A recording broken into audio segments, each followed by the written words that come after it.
এরপর আল্লাহ তাআলা বলছেন, ও ঈমানদারেরা শোনো শোনো, ওয়ালা তাহিনু ওয়ালা তাহজানু আনতুমুল আলাউনা ইন কুনতুম মুমিনিন। আল্লাহ পাক বলছেন সূরা আলে ইমরানের 139 নম্বর আয়াত, এটাও কোরআনের 3 নম্বর সূরা। কয় নম্বর? আলে ইমরান 139 নম্বর আয়াতে আল্লাহ কি আশ্বাস দিলেন, ও ঈমানদারেরা শোনো শোনো, যখন তুমি দেখতে পাবে তোমাদের বিপক্ষ দল বড় বড় জনসভা করতেছে, দেখা যায় কিনা, তাদের লোক বল বেশি, জনবল বেশি, এগুলা তোমরা ভয় করতে পারো, আল্লাহর কাছে এটা ভয়ের কোনো বস্তু? বলেন তো, মিশরে ফেরাউনের পক্ষে লোক বেশি ছিল না কম ছিল?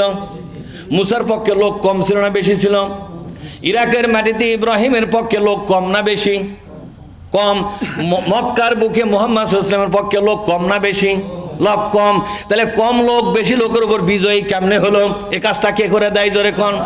আল্লাহ কি বলেছেন? কারো জনসভা দেখে, কারো মিটিং দেখে, কারো মিছিল দেখে, কর্মী বাহিনী দেখে, কারো আয়োজন দেখে, কারো সাজসজ্জা দেখে, কারো দল ভারী দেখে তোমরা ভয় পাবে না।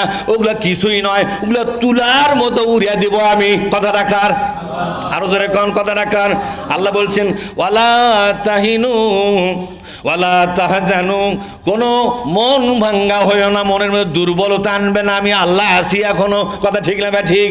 মন ভাঙ্গা হইও না, ওগুলো ঠেকাবার দায়িত্ব কার? আমরা ময়দানে কাজ করবো, সংখ্যায় যদিও কম, কিন্তু ময়দানে আমরা কাজ করব। আল্লাহ বলছেন, ওয়ান্তুমুল আলাউনা, সর্বশেষ বিজয়টা আমি আল্লাহ নিজের দায়িত্বে তোমাদের হাতেই দিয়ে দিব।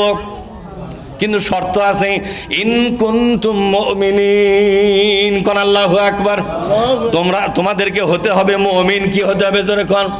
তোমাদেরকে মুমিন হতে হবে। অর্থাৎ এই ময়দানে ইমানের দায়িত্ব নিয়া, কোরআনের দায়িত্ব নিয়া, হাদিসের দায়িত্ব নিয়া, ইসলামী শাসন ব্যবস্থার দায়িত্ব মাথায় নিয়ে ময়দানে কাজ করতে হবে। এটাই হলো ইমান। এই ইমানটা নিয়ে যদি দাঁড়িয়ে থাকতে পারো, তোমার দুর্বলতাকে সহযোগিতা দিয়ে তোমাকেই শক্তিমান বানাবো। আর যারা ময়দানে শক্তিশালী আছে, আমি তাদেরকে পরাজিত করার জন্য যা করা দরকার সবই করব। তোমরা বলেন, কারণ বিজয়টা তোমাদের হাতে আসবে যদি ময়দানে তোমরা দাঁড়িয়ে থাকতে পারো।